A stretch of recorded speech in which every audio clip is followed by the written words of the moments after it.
Cyrus Harris, the first governor of the Chickasaw Nation, played an integral part in building the foundation on which the tribe operates today. In addition to his honesty, integrity, and diplomatic leadership, Cyrus Harris was fluent in both Chickasaw and English, a talent that would serve his tribe well. Cyrus Harris was educated at Monroe Mission School in Mississippi.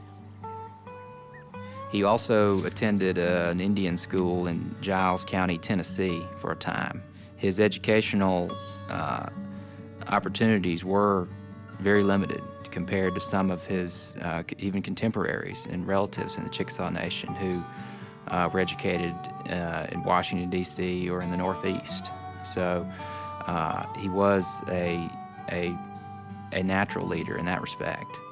In the mid-1830s, as thousands of Chickasaws were preparing for removal west of the Mississippi River, Cyrus Harris used his knowledge of Chickasaw and English to become an interpreter.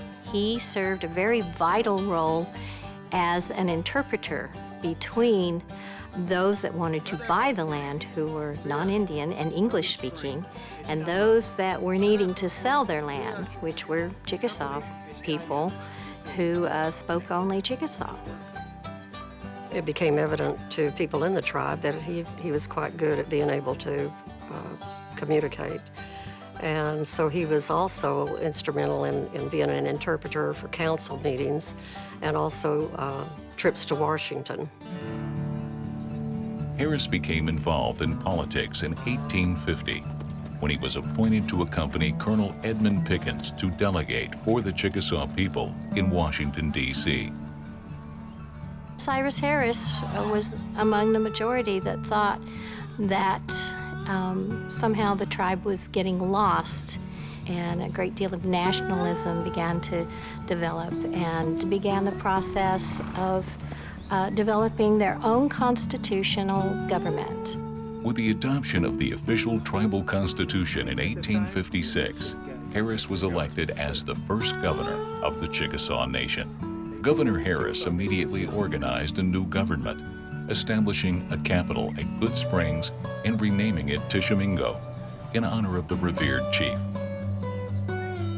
As governor, Harris encouraged cooperation between mixed and full-blood Chickasaw citizens, knowing that the long-term success of the tribe depended on it. His tribal ethic that he learned from family in Mississippi in pre-removal times helped to guide him through and put tribe first. Setting an example for many Chickasaw leaders to follow, Cyrus Harris knew that in order to thrive, the Chickasaw Nation must place a high priority on educating its citizens. He signed numerous pieces of legislation leading to the establishment and maintenance of boarding schools in Indian Territory. Harris also effectively transferred federal policy into Chickasaw tribal governance.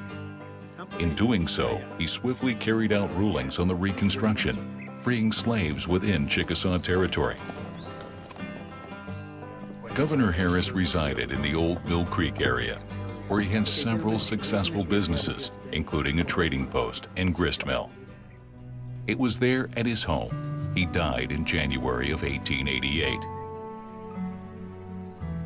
Cyrus Harris's time in office is remembered as a period when peace and harmony prevailed throughout the Chickasaw Nation.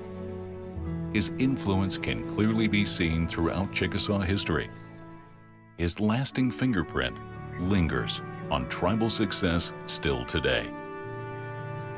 And now, the Chickasaw Hall of Fame honors the lifetime achievements of Cyrus Harris, the first elected governor of the Chickasaw Nation.